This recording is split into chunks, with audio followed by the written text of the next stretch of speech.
এই কয়েকটা বছর শুধু নকলের উপরে দেখলাম তারাই নাকি আবার বড় বাংলাদেশের সবচেয়ে বড় ডিরেক্টর। যে নায়করা যেটি আছে ওটা আইসাই সাকিব কপি করতে চায়, নকল করতে চায়। একটা ছবি আমরা দেখলে বুঝতে পারি যে এই ছবিটা কত টাকা বাজেট আছে। চাপা চাপা মেরেও যদি তারা চেষ্টা করে, গল্প না থাকলে তো মানুষ দেখবে না। দর্শক, অনুষ্ঠিত হলো শিল্পী সমিতির নির্বাচন এবং ফলাফলও আমরা জানি। সব কিছু নিয়ে আজ কথা বলবো প্রযোজক পরিচালক এমডি ইকবালের সাথে। ইকবাল ভাই, কেমন আছেন? আলহামদুলিল্লাহ, ভালো আছি ইনশাআল্লাহ। যেহেতু নির্বাচন গেল, ফলাফলও আমরা প্রকাশ পেল, দেখেছি যে শিবাসন এবং জয় চৌধুরী প্যানেল জয়যুক্ত হয়েছে। সব কিছু মিলিয়ে আসলে আপনার একটু মন্তব্য জানতে যাচ্ছে। না, একটা চমৎকার নির্বাচন তো হয়েছে ইন্ডাস্ট্রিতে, এবং যারা জিতছে, ভোটাররা যাদেরকে চয়েস করছে তারাই জিতছে। এখন এই জিতাটাকে তারা কতটা সাফল্য নিয়ে যেতে পারবে, এটা হলো সবচেয়ে বড় কথা। আর শিল্পী সমিতি যতটুকু লিমিটেড, তার বাইরে তো আমি বললে হবে না। ওই লিমিটের ভিতরে থাকতে হবে, ওই লিমিটের ভিতর দিয়েই তাদেরকে সবার সাথে নিয়ে তাদের চলতে হবে। প্রতিবারই তো আমরা দেখি যে বিভিন্ন প্রত্যাশা করে থাকেন শিল্পী সমিতির এই নির্বাচনের জায়গা থেকে শিল্পীরা। সেই প্রত্যাশা কতটুকু পূরণ হতে পারে আপনার দৃষ্টিভঙ্গিতে কি মনে হয়?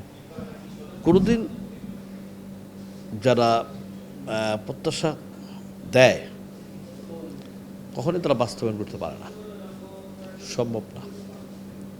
আমার বলার কাজে আমি বললাম, ভোটাররা যদি খুশি হয় ওইটাই শান্তি, আর কিছু না।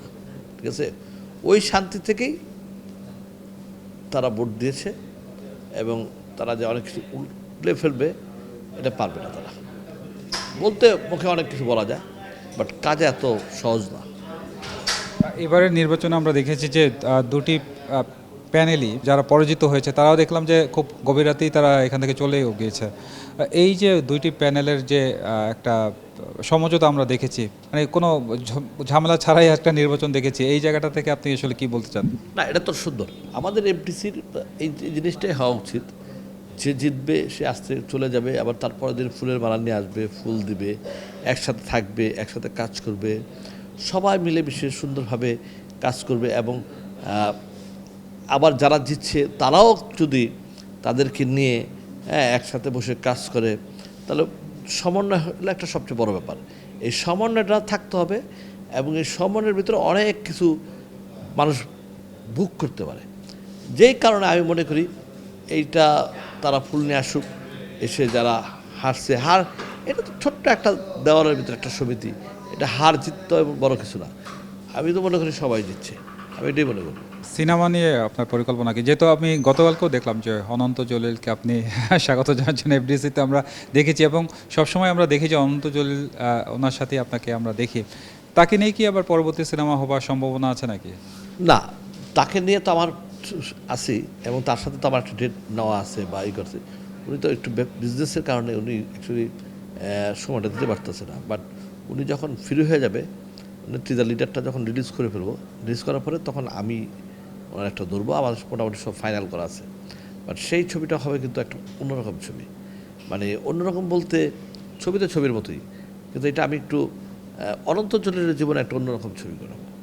ঠিক আছে, মানুষ তাকে থাকে যেইভাবে দেখতে চায়, যেভাবে পছন্দ করে, তার উল্টাটা নিয়ে আসবো।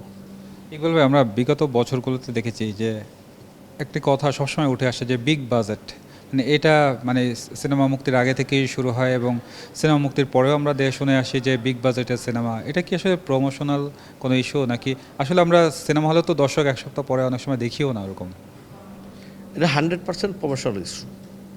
এটা একটা, আমি মনে করি বাংলা ভাষা যদি বলা হয় এটাকে একটা চাপাবাজি বলা হয়। একটা ছবি আমরা দেখলে বুঝতে পারি যে এই ছবিটা কত টাকা বাজেট আছে। এই পর্যন্ত যতগুলো ছবি বানাইছে, দুই একটা ছবি 6 থেকে 7 কোটি টাকা খরচ হয়েছে, আর বাকিগুলা 3 কোটি 4 কোটির ভিতরে শেষ হয়েছে। আর তারপরে আরও শেষ হয়েছে, সিনেমা একটাও চলে নেই, একটা সিনেমাও চলে নেই। যেই কারণে এই অনেক টাকার লগ্নি করেও, এই পাবলিসিটি করেও, যে চাপা চাপা মেরেও যদি তারা চেষ্টা করে, কিন্তু গল্প না থাকলে তো মানুষ দেখবে না। ছবি দেখবে, গল্পই তো নেই। আমরা অত বাজেটে যাব না। আমি সবসময় 1 কোটির নিচেই থাকি,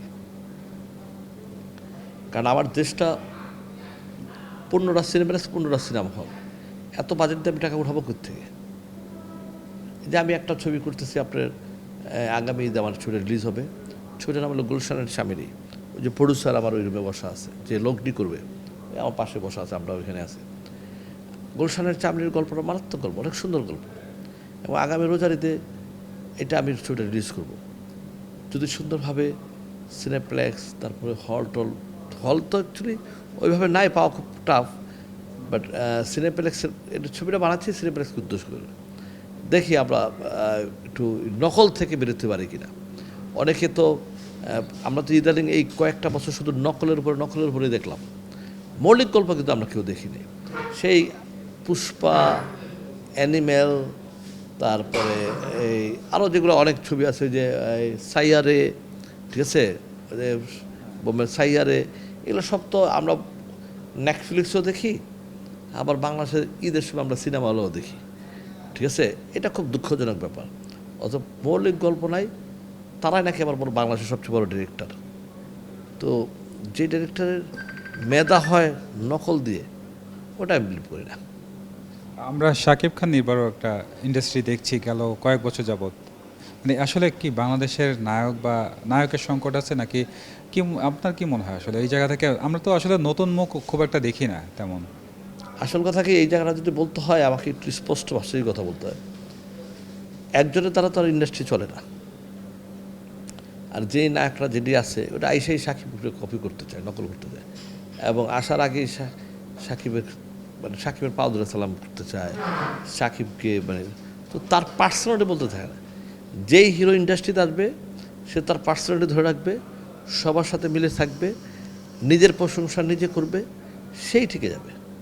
কিন্তু আমি আইসা যদি আমি একটা ছবি বানালাম, মনে করেন যে ভালোবাসা একটা ছবি বানালাম, আমি ভালোবাসার প্রশংসা না করে আমি সাকিব খানের প্রশংসা করতেছি, তো ওই গাধারে আমি বুঝি না, হ্যাঁ, এদের ব্রেন কোথায়, এরা কীভাবে হিরো হবে? এরা একদিক দিয়ে আসে, একদিক দিয়ে চলে যায়।